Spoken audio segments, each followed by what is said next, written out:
Hey y'all, what's up? How y'all doing? Well, wherever you are in the world and whenever you're watching this video, I hope that you are doing great.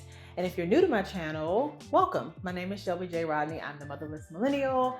Please go ahead and subscribe if you like this video.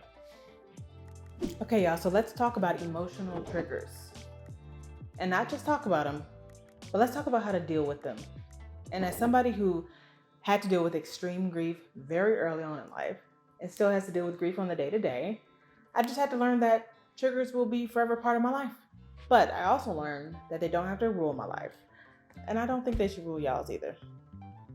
I'm gonna start by talking about what emotional triggers actually are, because a lot of folks like to throw around the term trigger, but I don't think they always really understand what that consists of. Then I'm gonna give you a strategy of how I like to deal with mine. And of course, y'all know I have to end with a real life, real world example, because I'm not new to this, I'm true to this. Trust me. According to Healthline, an emotional trigger can really be just about anything, but usually it's a memory or an experience, an event. I like to throw in people, like it could be a person, that just sparks this really intense emotional reaction from you. And it can be regardless of how you're feeling in that moment, regardless of whatever mood you're in. You can be completely happy, joyful, completely calm, and just like that thing, whatever it is, just like flips the switch for you out of nowhere. And just so you know, emotional triggers are actually most closely related to PTSD. That's right, post-traumatic stress disorder. And you may have never ever even associated yourself with that word, but if you feel like you're being triggered all the time, then maybe something that somebody said to you or something that has happened to you either recently or in the past that you haven't dealt with yet. Think about it. Emotional triggers can be brought on by feelings of betrayal, feeling unwanted or like you're taking up too much space, feeling overly criticized, feeling left out, feeling smothered and overwhelmed. Go and like this video if I'm getting warm. Now, when my emotional triggers like to rear their ugly heads, I like to use my BBC strategy. Back away, breathe, contemplate. Come on, I'll explain what those mean. Back away, the first B. Remember we talked about this being, a very intense set of emotions that we're feeling when we're triggered.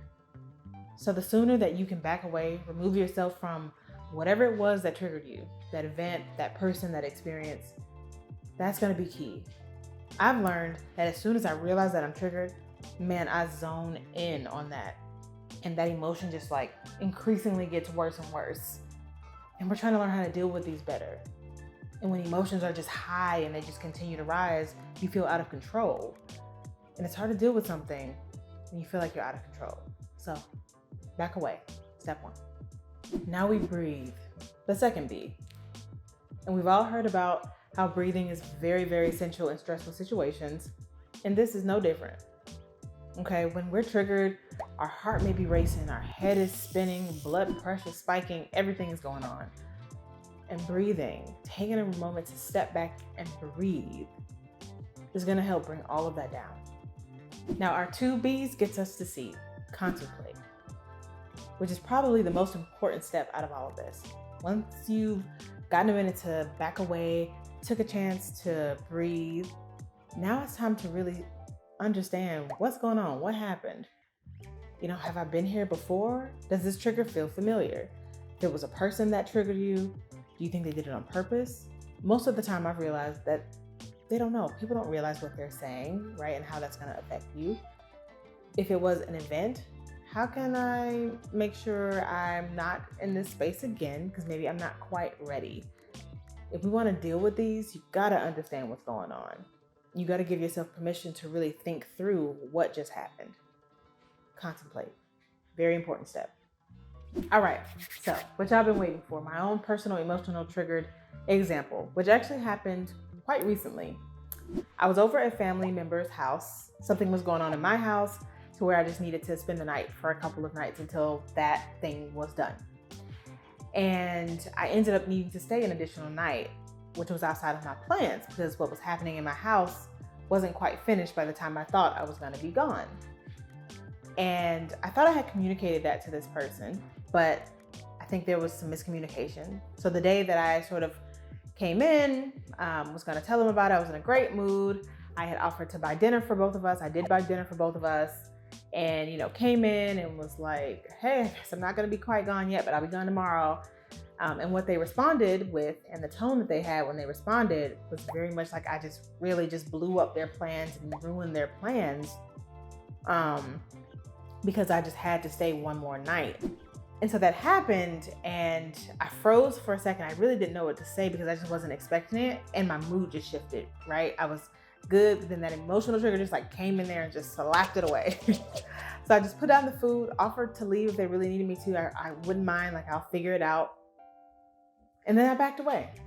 I went, sat somewhere after I backed away, took a second to breathe because I felt tears welling up in the back of my eyes. And then that just really allowed me to contemplate, like, what just happened? Because it was just so abrupt. What just happened? And I realized that I felt like I was 18, 19, 20 years old again. Because during that time, right after I lost my last parent, I didn't have a house. So there was no room for me to go back to or nothing. So I had to hop around by default. I had to, until I was able to get to a place where I had my own place and stuff. And I always tried to make myself so small, seen, not heard, take very good care to clean up after myself so that I wasn't a burden, that I wasn't doing anything to make anybody inconvenienced.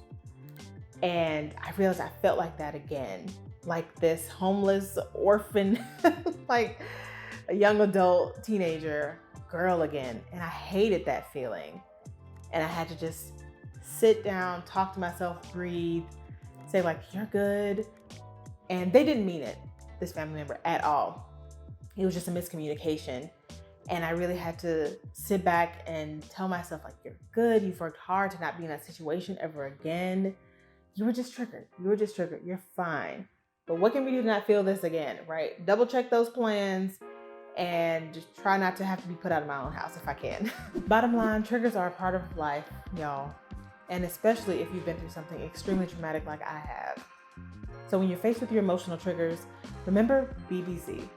Back away, breathe, contemplate. I really, really hope it helps. It's something that I've had to practice over and over again. I still have to work at it. We have to work at it. That's it for my video on emotional triggers. I really hope my strategy helps you. Thank you for watching. I appreciate y'all. I believe in y'all. I will see you in the next one. Be good.